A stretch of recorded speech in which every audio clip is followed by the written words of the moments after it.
окупанти збирають ще. Nous devons aider le continent africain. To live with us, the European dream. Good friend of Taiwan. Europe Matin. Première étape ce matin de votre revue de presse internationale. Nous sommes en Irlande avec vous, Laura Taouchanov. Bonjour. Bonjour à tous. À la une de la presse irlandaise ce matin. Un nouveau box des accusés pour le procès des attentats de Bruxelles. Le petit frère du box du procès de Paris, enfin né, titre le journal L'Avenir. Les accusés seront face à une épaisse paroi vitrée découpée en deux endroits. Une première ouverture permet de communiquer avec leurs avocats installés juste devant eux. Une deuxième au-dessus de leur tête leur permet de parler à la cour, comme le décrit le quotidien Le Soir. Du dispositif précédent, il ne reste plus que le plancher. Les 9 box individuels ont bien été détruits. Décision prise par la présidente de la cour en septembre après contestation des avocats de la défense, comme le rappelle le journal La Libre. Dorénavant, le nouveau box ne contrevient plus au droit à un procès équitable. Après 2 mois de retard, le procès pourra donc enfin véritablement commencer, conclut le journal Le Soir. Vous l'aurez certainement compris, nous étions à l'instant en Belgique. Il est donc temps de remettre les pieds en Irlande, toujours en Union européenne, donc avec vous, Laura Taouchanov, à la une de la presse irlandaise ce matin.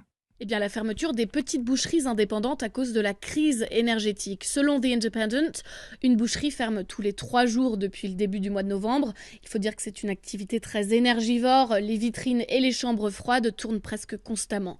Un gérant cité par The Examiner explique qu'avant même d'ouvrir les portes de son magasin, il dépense déjà 100 € d'électricité par jour.